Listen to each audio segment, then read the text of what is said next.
사랑하는 소망교회 성도 여러분, 남선교회 회원 여러분, 안녕하십니까? 우리가 어렵게 화요조찬을 시작한 지도 이제 4주째가 되었습니다. 4주째부터는 우리가 함께 모여서 조찬도 함께 하면서 그렇게 프로그램을 진행하려고 하였지만 여러분이 아시는 것과 같이 저희들의 상황이 그렇게 되지 못하였습니다. 지난 5월 28일 정부에서 조금 더 강화된 사회적 거리두기를 요청하기도 했고 또 교회에서 지금 현재 조찬을 할 수 없는 그런 상황이기도 합니다.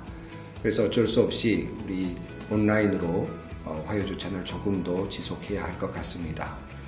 지난번에 여러분 온라인을 통해서 강사님들을 만나셨을 텐데 여러분께서 참 많은 좋은 평가들을 해주셨습니다. 코로나를 통과하는 교회, 우리 임성민 총장님, 그리고 또 전염병과 교회 우리 박경수 교수님, 그리고 뉴노멀 교회에 대응 우리 계지관 교수님의 강의를 여러분이 들으셨고 또 좋은 반응들을 많이 해주셨습니다. 두 번에 걸쳐서 또 다른 온라인 강의를 우리가 준비했습니다. 첫 번째 강의는 우리 신형섭 교수님께서 온라인 시대의 가정에 대해서, 그리고 최진봉 교수님께서 온라인 시대의 예배에 대해서 강의를 이어서 해주시겠습니다. 마지막 세 번째 강의는 이제 정말 마지막 시간이 될 것 같습니다. 그때는 가능하면 우리가 식사는 하지 못하더라도 함께 모여서 마무리 모임을 갖고 싶으나 그때 상황을 보면서 우리가 결정을 해야 할 것 같습니다. 마지막에는 제가 마무리하는 강의와 더불어서 여러분과 만나도록 하겠습니다. 여러분 그동안 건강하시기 바라고 또 오늘 이어지는 좋은 강의 기쁘게 들으시고 또 좋은 만남들 또 여러분의 삶 속에서 건강 유지하시기 바랍니다. 다음에 다시 뵙겠습니다. 감사합니다.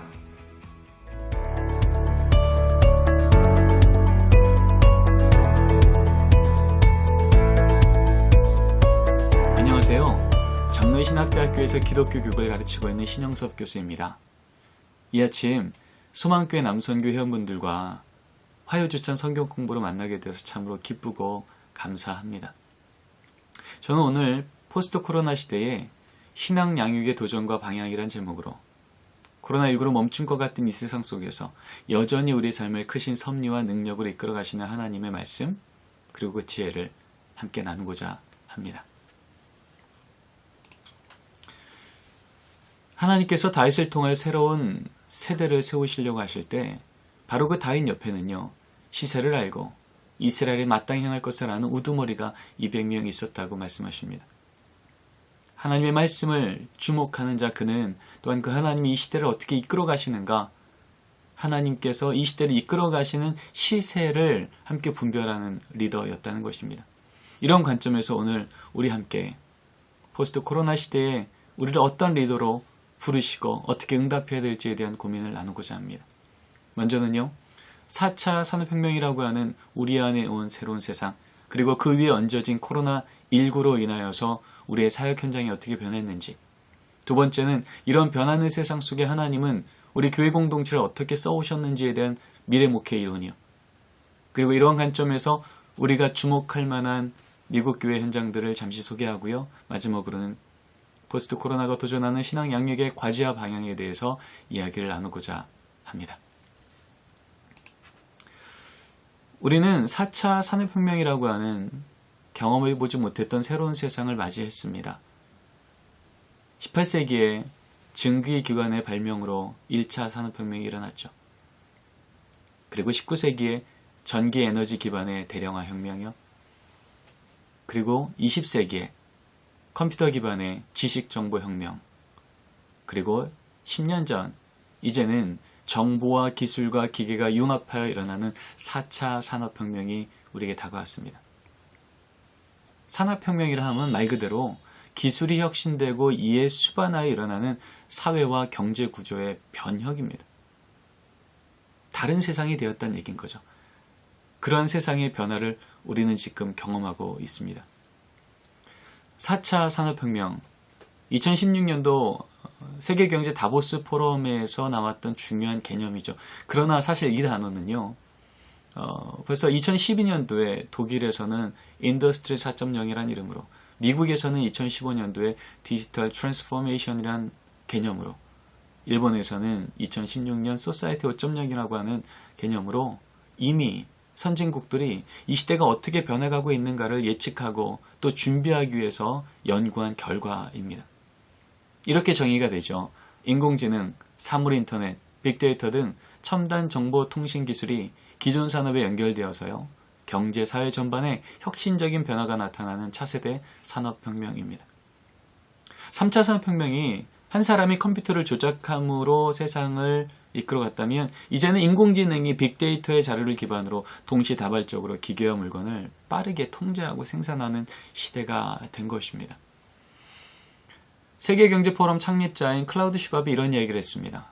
앞으로 미래는 큰 물고기가 아니라 빠른 물고기가 느린 물고기를 잡아먹는 시대가 될 것이다. 매우 의미 있는 이야기입니다.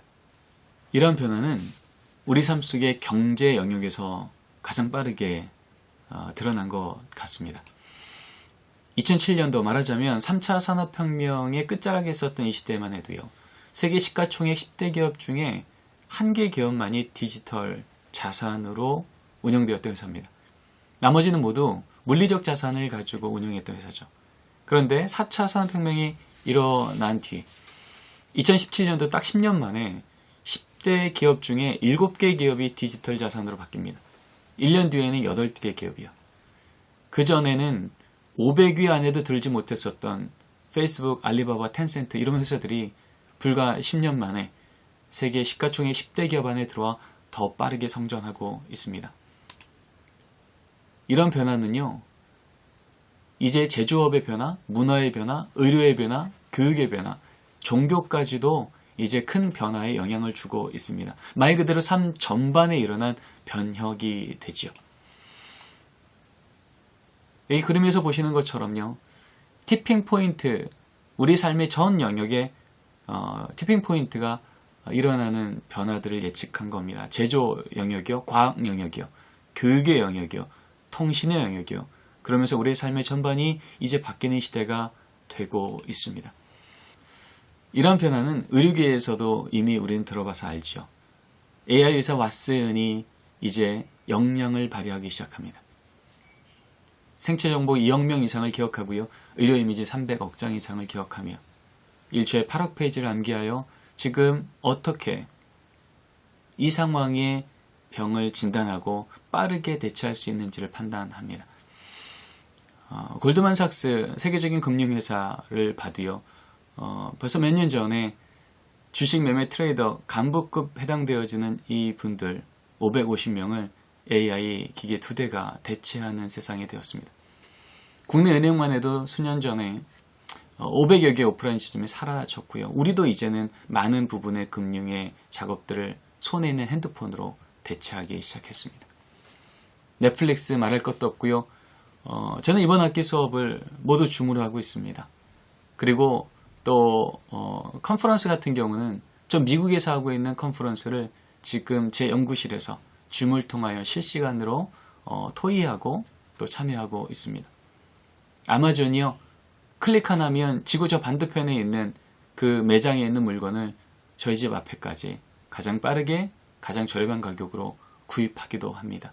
구글 트렌드라는 것을 통하여서 지금 이 시대의 유행이 어떻게 흘러가는지 미리 예측하고 미리 준비하여 선점한 회사들이 또 경제권을 가져가기도 합니다. 우리 아이들한테 물었죠. 10대 아이들한테요. 얘들아, 너희들 뭔가 궁금할 때 어떻게 그것을 연구하니? 찾아내니? 했더니 우리 아이들이요. 100명 중에 37명은 온라인 동영상 플랫폼, 34명은 포털 및 검색 엔진, 21명은 SNS. 상위 3위에 해당되어지는 것을 모았더니요. 92%의 아이들이요. 이제는 클릭으로 핸드폰, TV를 통해 세상을 이해하고 응답하더라는 거예요.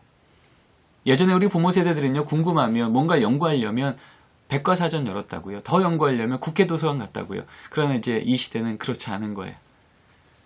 또 동영상 플랫폼이 그렇게 강력하게 우리 아이들의 학교요 세상을 이해하는 렌즈가 된다면 어떤 걸 활용했을까 봤더니 유튜브가 98%. 이게 10대만의 문제인가? 라고 생각했더니 아닌 거예요. 10대 99, 20대 91, 30대 87, 40대 85. 그런데 50대로 가니까 다시 89로 올라갑니다.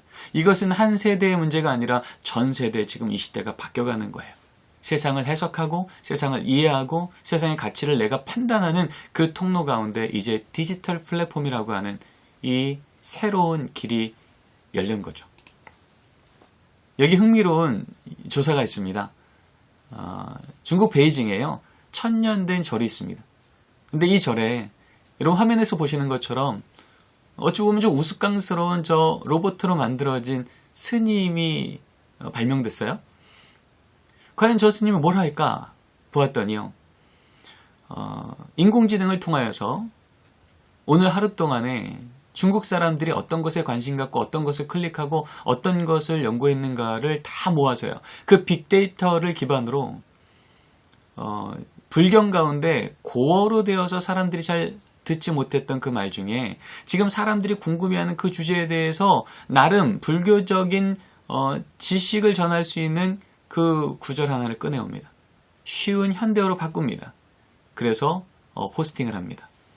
그러면 하루 평균 100만 명이 그것을 읽고 좋아요를 누릅니다. 100만 명의 사람들이 내가 관심 있는 이 삶의 이슈, 고민에 대해서 이렇게 살면 되겠네 라고 하는 그 기준을 바로 이 AI 스님이 제공하는 것으로 영향받더라는 거예요. 과연 우리 최고의 가치이자 진리를 전하고 있는 우리 기독교 교회는 과연 이 시대 앞에 얼만큼 이 진리를 이 시대 사람들이 들을 수 있도록 노력하고 또 전하고 있을까라고 하는 도전을 우리는 받게 됩니다. 비할 수 없는 최고의 가치, 최고의 진리, 세상을 뒤집는 하나님의 말씀, 이 말씀을 우리는 과연 이 시대가 들을 수 있도록 얼마나 친절하게 제공하고 있냐는 것이죠. 레너드 스윗 박사님이 이런 얘기를 합니다. 이 시대는 지식을 넘어 경험을, 동의를 넘어 참여를, 사고보다는 이미지를, 단절보다는 관계적 공동체 안에서 반응하고 변하는 세대입니다.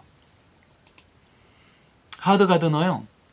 앞으로 미래가 요구하는 리더의 마음은 지식을 넘어선 훈련된 마음, 단편을 넘어선 종합하는 마음, 관습을 넘어서 창조하는 마음, 타인을 존중하고 책임감 있는 윤리적인 마음이 필요합니다. 이러한 자들이 리더가 됐을 때 세상에 주목하더라는 것이죠. 종교개혁 500주년 때 우리나라에도 방문했었던 세계적인 석학입니다. 콘라드 라이저가 얘기합니다. 우리는 새로운 종교개혁의 부르심과 응답사에 서 있습니다. 이제 우리는 은혜의 실체화를 만들어내야 됩니다. 500년 전 하나님께서 진리의 말씀을 통하여 선언했던 그 그레이스, 은혜를 그 당시 종교개혁자들은요, 그 시대 사람들이 보고 듣고 만지고 경험하게 그렇게 은혜의 실체화를 만들어냈다는 거예요. 이제 우리에게 주어진 과제는 이 세대의 사람들에게 우리가 경험한 이 은혜를 그들이 손으로 만지고 눈으로 보고 마음으로 느끼고 응답할 수 있도록 은혜의 실체화를 만들어내는 이 거룩한 창조의 작업에 이제는 뛰어들어야 된다는 이야기인 거죠. 여러분, 4차 산업혁명이 우리에게 주는 삶의 변화입니다. 먼저는 시간이 확장됩니다. 원하는 시간 언제나 참여하게 됩니다.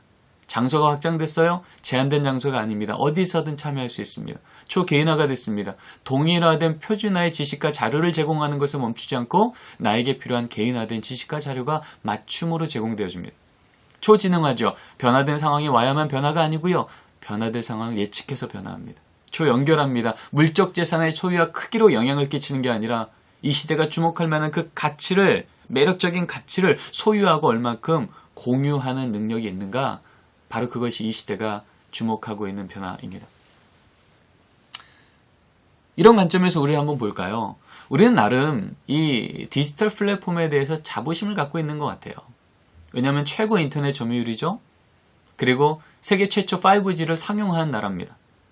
근데 당황스러운 건 무엇이냐면 이렇게 디지털 미디어에 우리는 익숙한데 문제는 이것을 읽고 해석하고 생산하고 유통할 수 있는 능력, ICT 능력은요, OECD 국가 중에 최하위더라는 거예요. 이 화면을 보셔도 아시겠지만 45세에서 54세 우리 부모 세대는요, OECD 최하위의 능력을 갖고 있고요. 반대로 16세에서 24세 우리 다음 세대 아이들은요, 세계 최고의 ICT 능력을 갖고 있어요. 최고의 ICT 세대와 최하의 ICT 세대가 지금 한 가정 안에, 한 교회 공동체 안에 공존하고 있는 이 시대라는 거예요. 그런 의미에서 우리는 과연 우리 아이들에게 복음이라고 한 최고의 가치를 그들이 읽고 해석하고 또 공유하고 흘려보낼 수 있는 능력을 얼만큼 그들에게 제공하는 목회가 일어나고 있는가? 신앙 전수의 현장에서 일어나고 있는가라고 하는 도전을 던질 필요가 있습니다. 코로나19로 일어난 변화를 목회데이터 연구소에서 조사를 해봤어요. 그랬더니 이 기간 동안에 온라인으로 예배를 제공한 교회는요, 교인 1000명 이상의 큰 교회와 100명 미만의 작은 교회가 큰 차이가 있다는 거예요. 교회 크기에 따라서 우리 주일 예배 지형이 바뀌었다는 거예요.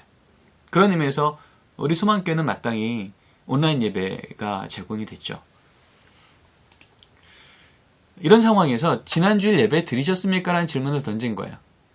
그랬더니 의외로 서리 집사님 중에 13% 정도가, 중직자분들 중에 한 7% 정도가 저는 안 드렸는데 라고 답을 하더라는 거예요.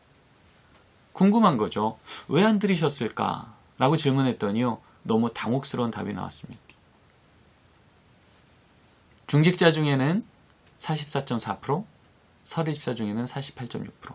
지난주 예배를 안 드린 이유가 뭐예요? 라고 했더니 특별한 거 없어요. 게을렀어요. 현장을 안 가니까 마음이 안 생기더라고요. 이렇게 말한 분들이 이렇게 많더라는 거예요. 회사 일 등 다른 일이 있어서는요, 불과 11.1%, 22.9%밖에 안 되더라는 겁니다. 우리 목회 현장에 민낯이 드러나는 상황인 거죠. 또 이제 코로나가 끝나면 안전하게 예배를 드릴 수 있으면 그러면 어떻게 주일 예배 드리겠어요? 라는 질문 앞에서도요, 당연히 현장 꼭 지켜야죠 라고 말씀하신 분은 40%밖에 되지 않았습니다. 우리에게 큰 위기가 다가온 겁니다. 코로나19를 경험하면서 우리 다음 세대 신앙 양육은 어떻게 해야 될까라고 물었더니요, 예전처럼 주일 예배 잘 드리고요, 성경 공부 열심히 하면 되죠 라고 말한 분들은 26.1%밖에 되지 않았어요. 막상 민낯을 보고 나니 아니네요. 집에서 자녀와 신앙 대화할 수 있는 이 부모의 상황, 자녀의 친밀감, 이것부터 회복해야겠네요. 절반이 넘은 분들이 얘기한 거예요. 가정예배, 이것은 숙제로만 안 되는 걸 알았습니다. 예전에 시간 없어서 가정예배 못 드린 줄 알았는데 시간이 엄청 많은데도 가정예배 못 드리는 건 결국 우리 안에 가정예배 드릴 수 있는 역량이 없네요. 저도 훈련 좀 시켜주세요. 이게 현장에서 나온 목회적 요청이더라는 겁니다. 이런 변화들 앞에 그러면 우리 교회 공동체는 어떠한 걸음을 걸어왔는가라고 하는 것을 연구한 이론들이 있습니다. 먼저는 수명주기 이론이죠. 마치 사람처럼 시작해서 성장해서 성숙합니다. 그런데 이 성숙의 단계에서 정체가 되고 쇠락으로 가기도 하고 정체가 되고 다시 도약을 하기도 하더라는 거예요.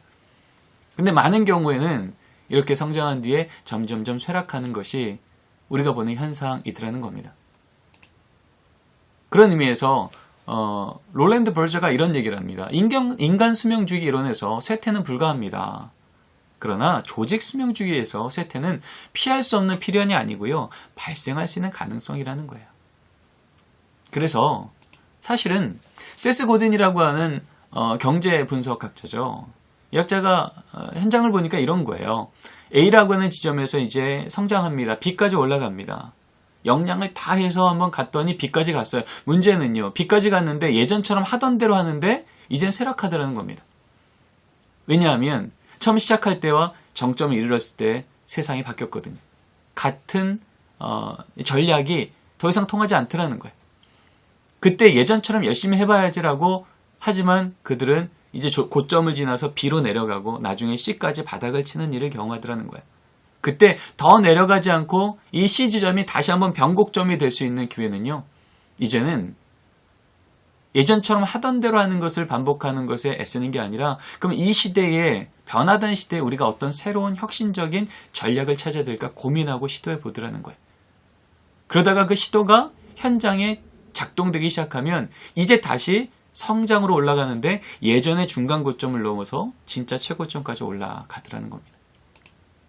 사실 이것은 성경을 통하여서 이스라엘 백성들을 하나님께서 어떻게 성장시키셨고 어떻게 또 도약을 시키셨는가, 그리고 2000년 교회사를 통해서 교회가 어떻게 성장했는가를 연구했던 로버트 데일이라고 하는 학자를 통하여서 우리 이렇게 확인할 수 있는 거예요.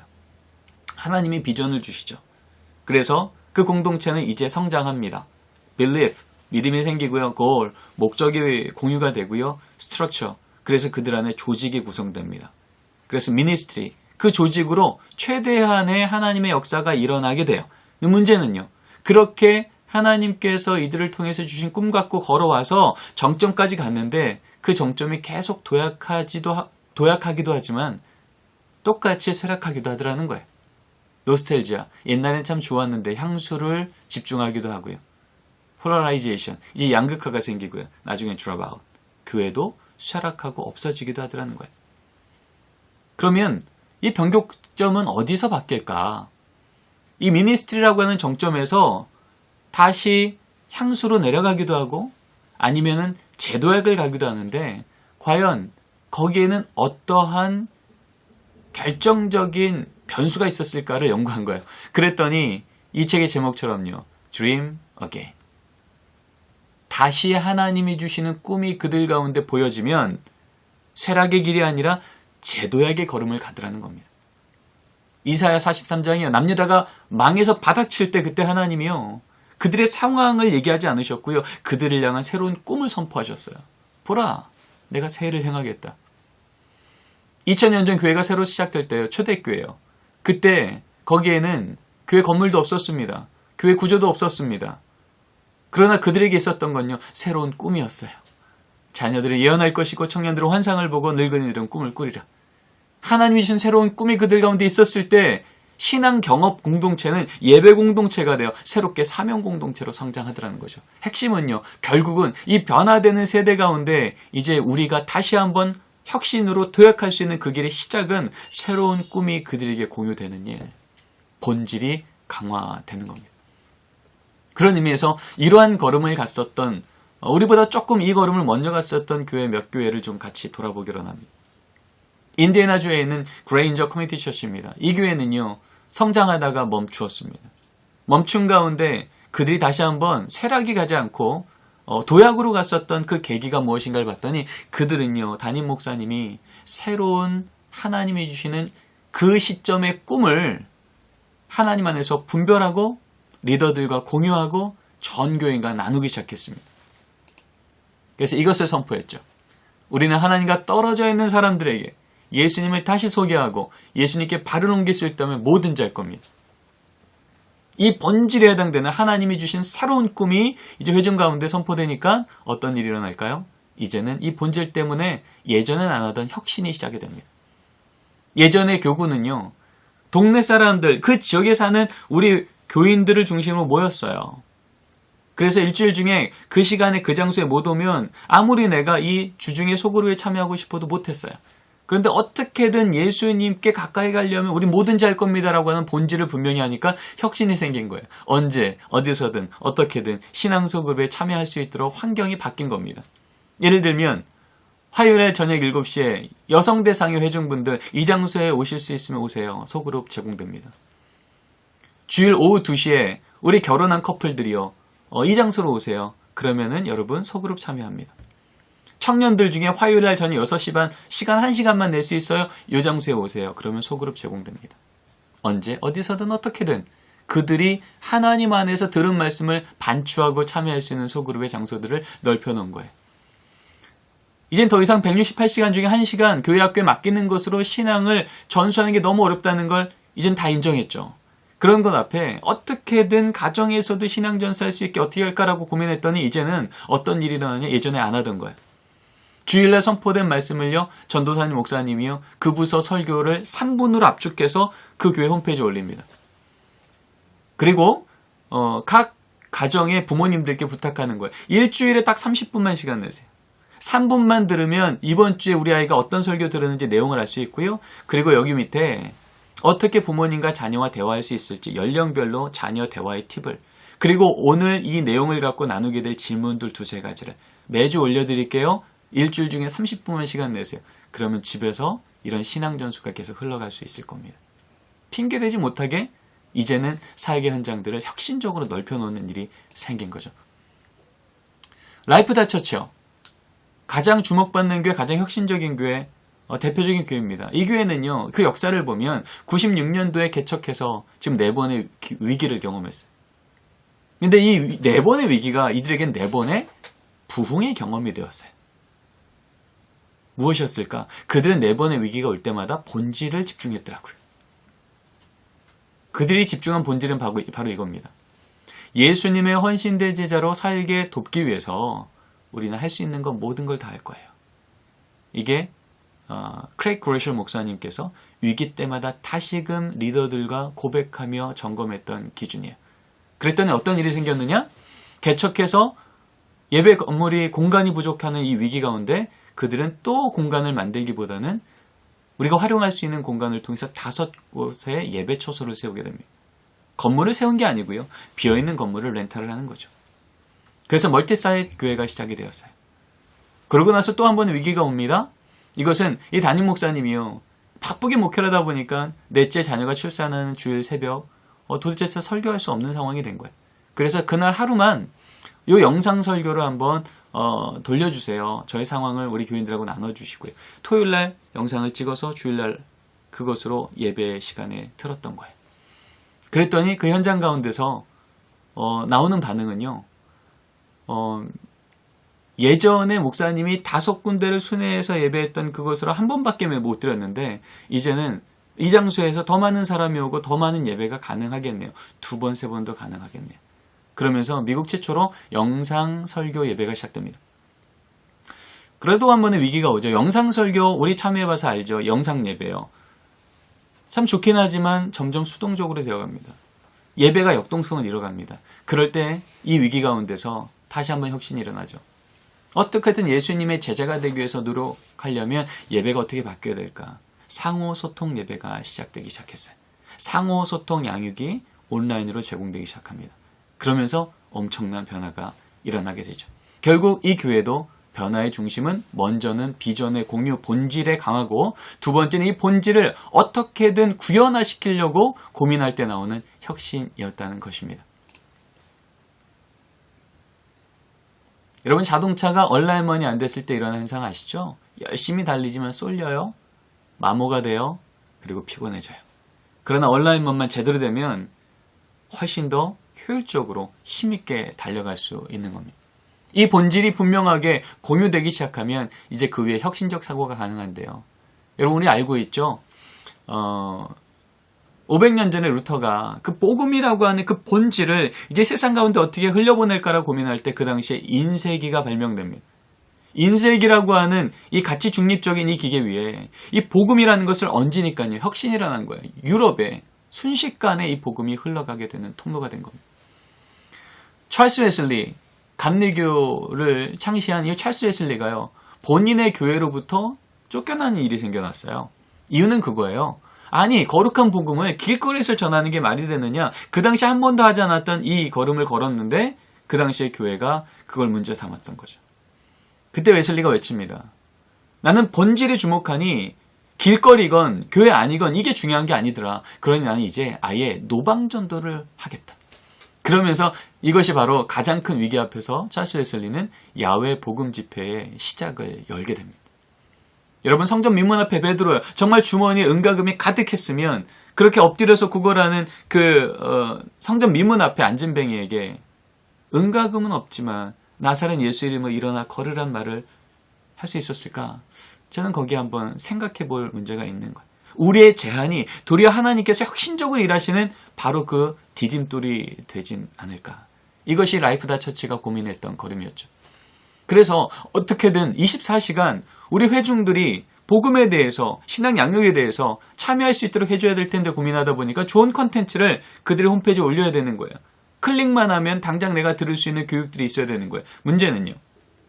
이 교회가 꽤 큰 교회였지만 큰 교회임에도 불구하고 그 컨텐츠를 다 만들 수 없었던 거예요. 그러고 보니까 우리가 만들려고 하는 컨텐츠를 더 잘 만들어 놓은 연구소가 있네. 기업이 있네. 그 컨텐츠만 연결해 놓은 거예요. 그랬더니 우리가 만들지 않아도 그 풍성한 자료를 우리 교인들이 다 나누어 쓸 수 있게 만든 겁니다. 그리고 이들이 집중했던 건 결국은 이 혁신의 핵심은 뭐냐? 잃은 자에 대한 마음 때문에 나오는 도전이라는 거예요. 오늘날 교회는요. 그리스도를 거절하는 게 아니라 교회를 거절한다. 아무도 눈길 주지 않는 경험, 어색하고 거북한 경험, 내부인들끼리는 친절하지만 외부인한테는 불편한 교회, 이런 교회는 더 이상 환자를 받지 않는 병원 같고 배고픈 자에게 음식 주지 않는 무료 급식소 같다. 참으로 우리에게 주는 경종입니다. 그렇게 성장했던 교회지만 이 마음을 놓치지 않은 거예요. 그랬더니 끊임없는 혁신이 이 안에 일어나더라는 겁니다.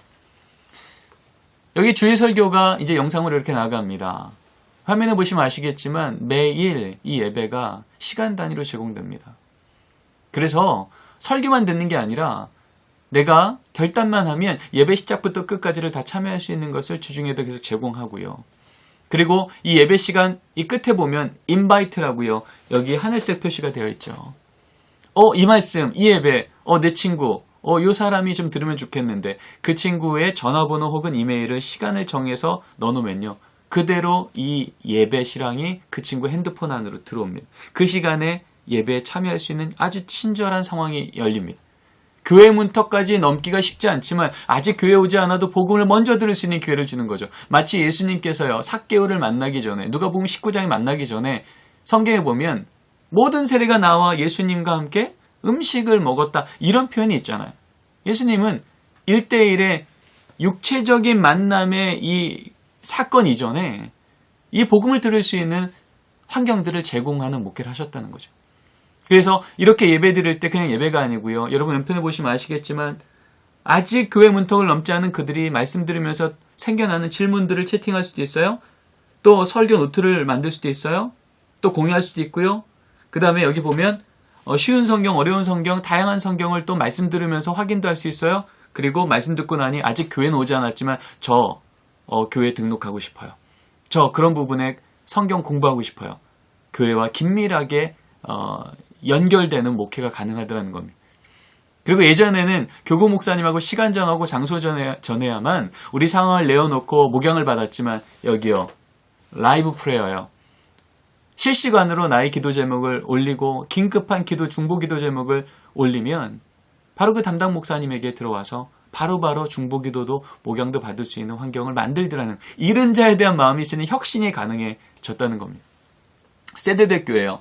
이 교회는 온 오프라인 하이브리드 목회를 벌써 오래전부터 시작했습니다. 주일날 들은 말씀을요 1분짜리로 압축합니다. 핵심만 적어요. 그래서 1분짜리를 전 교인한테 월요일이면 다 나눠줍니다. 그러면 1분짜리 하이라이트를 가지고요. 이 말씀 내 친구 들어야 되는데 이 말씀 내 직장 동료가 들으면 좋겠는데 쉽게 전달할 수도 있고요. 그리고 청년들이나 청소년들은요. 아예 소그룹 모임은 플립러닝을 기반으로 합니다. 그 시간에 모여서 다 배우고 나누고 그러기엔 시간 없다는 거예요. 배워야 될 지식에 대한 부분은 온라인으로 이미 듣고 모여서는 삶을 나누고 교제하고 보다 전인격적인 교제가 이 안에서 일어나게 하더라는 거예요. 지식 학습이 아니라 나눔과 격려로 방향이 바뀌는 거죠. 청소년 게임의 엑스박스요. 한정판 나올 때마다 중고등부 사역자의 제일 사명은 뭐냐면 이거 구해오는 거예요. 그래서 복음엔 별 관심 없지만 이 시대의 아이들이 관심 있는 그것을 교회의 환경 안에 집어넣고 피자 파티를 열어줍니다. 온 아이들한테 그 자리에서 또 복음을 전할 기회를 삼습니다. 40일 멈춤 캠페인 사역을 하며 아까 처음 얘기했던 본질을 공유하는 사역, 교회 사역 전체를 다 멈추고 우리가 왜 부름받았는지, 우리 교회는 뭘 집중해야 되는지, 우리 교회 리더만이 아니라 모든 교인들이 어떻게 하나님의 부르심에 응답해야 될지 6주를 멈추고 주일 예배와 소그룹만으로 진행하는, 그래서 그 안에 또 한 번의 혁신이 일어날 본질을 찾아가는 걸음이 있더라는 겁니다. 주중 사역도 마찬가지예요. 참여 가능한 모든 사역을 홈페이지에 친절하게 게시합니다. 헌신할 내용, 시간, 장소 여기만 가능하면 참여하세요.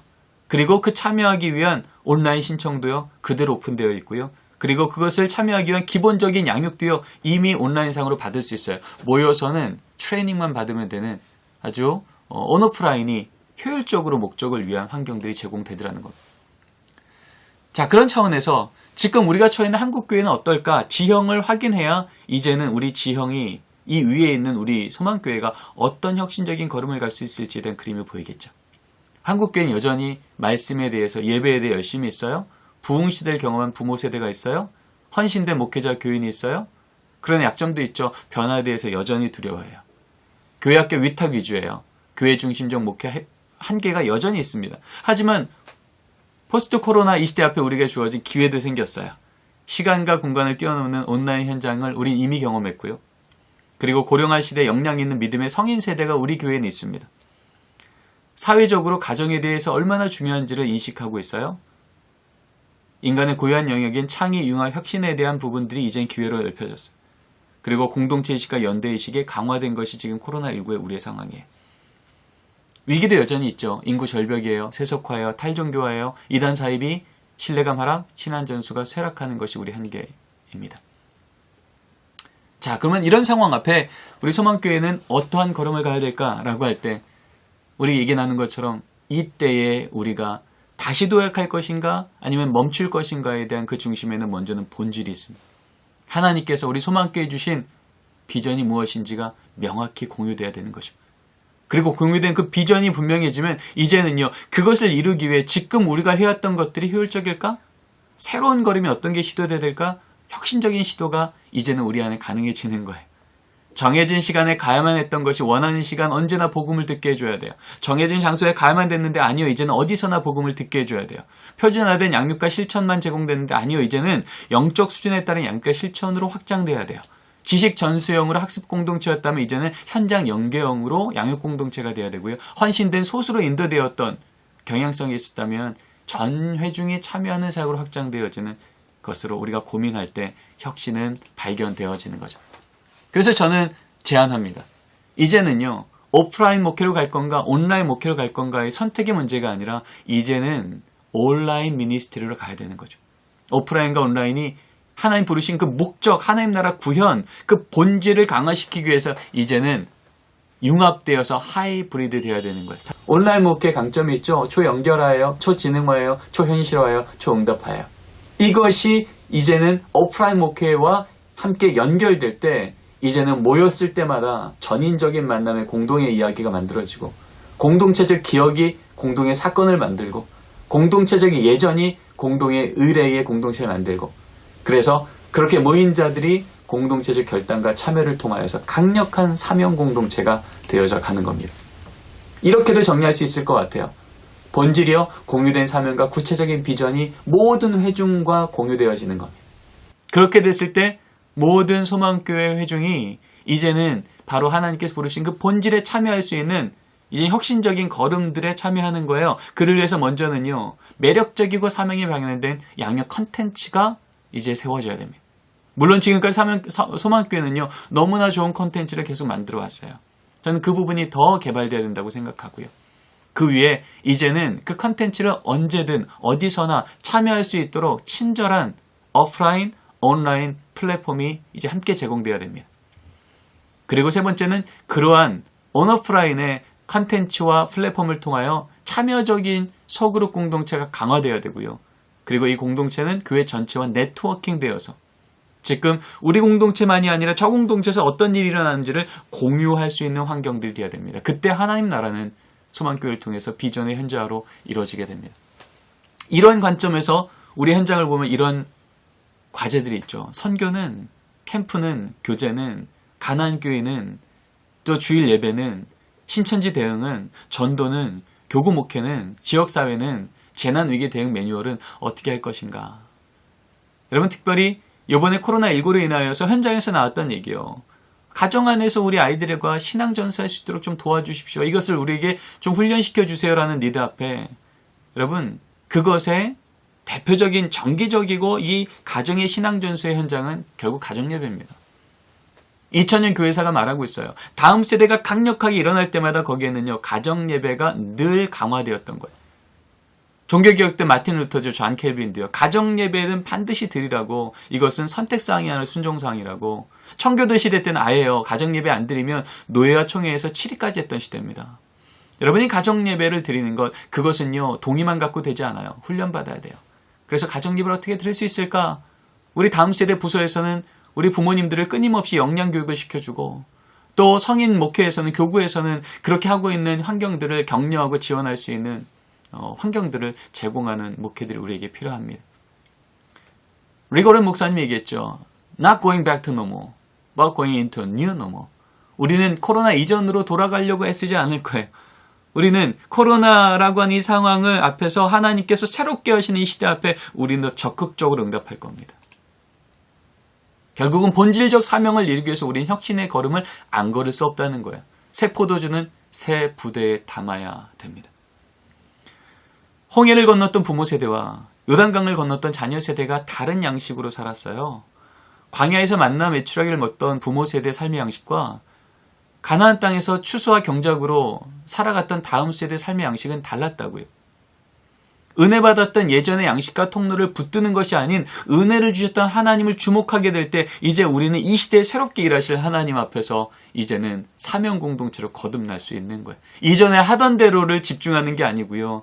여기서 지금 우리에게 주신 새로운 음성을 듣는 귀가 필요합니다. 결론입니다. 여러분, 지붕 뚫은 내 친구 아시죠? 마가복음 2장에 나옵니다. 내 친구가 예수님만 만나면 다시 살아날 텐데라는 믿음이 있으면 여러분, 사람들이 많아서 못 들어가는 길이 막혀버린 이 문은요, 우리에게 걸림돌이 아니고요, 새로운 길을 내는 디딤돌이에요. 예수님만 만나면 사는데 그 뜨거운 마음이 어떤 혁신을 만드냐 하면 지붕 뚫자. 지붕을 뚫어서라도 그 친구를 예수님과 만나게 하는 그거를 예전에 한 번도 경험하지 않았지만 지금 우리로 하여금 하나님께 묵상하며 기도하며 간구할 때 주께서 주시는 통찰력.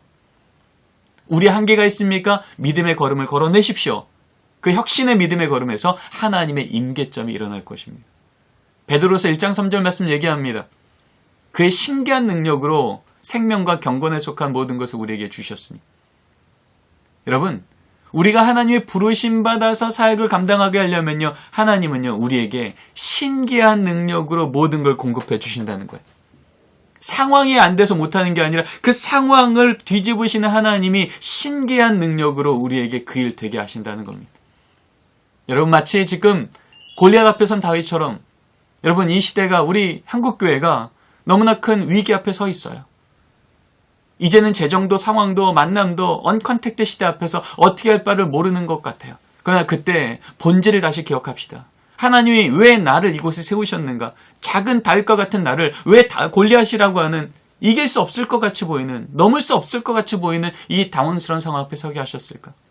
예전에 하던 방법이요. 사울의 갑옷 입으면 조금 더 강해져요. 사울의 칼 들으면 더 강해져요. 그러나 하나님은요, 예전에 하던 대로를 집중하지 않게 하셨어요. 날 여기 왜 오셨을까?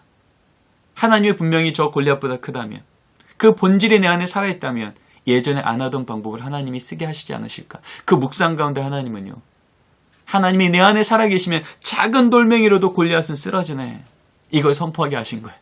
이 혁신적인 방법에 하나님의 놀라운 승리가 임한 거죠.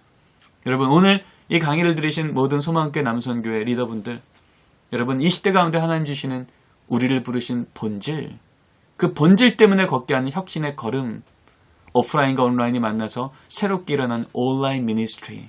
이젠 가정 안에서도 이제는 가정 예배라고 하는 이 현장을 통하여 이젠 교회 학교의 위탁이 아닌 가정에서도 신앙이 계속 전수되어지는 이전과 다른 목양의 무게들이 우리 안에 발견되기로 합니다. 기도하겠습니다. 하나님 감사합니다. 오늘 포스트 코로나 시대에 우리 신앙 양육의 방향이 또 과제가 어떻게 될지에 대한 이야기를 나누었습니다. 주께서 보여주신 지혜를 가지고 또 주께서 보여주시는 현장의 변화를 가지고 우리 함께 주의 음성을 들었음을 믿사오니 주여 우리로 하여금 새로운 걸음 걸어낼 때 먼저 우리 안에 새로운 꿈이 꾸어지게 하시고 새로운 꿈으로 인하여서 그 꿈이 이루어지기 위하여 우리가 새롭게 걸어낼 혁신의 걸음이 계속해서 발견되게 하여 주옵소서.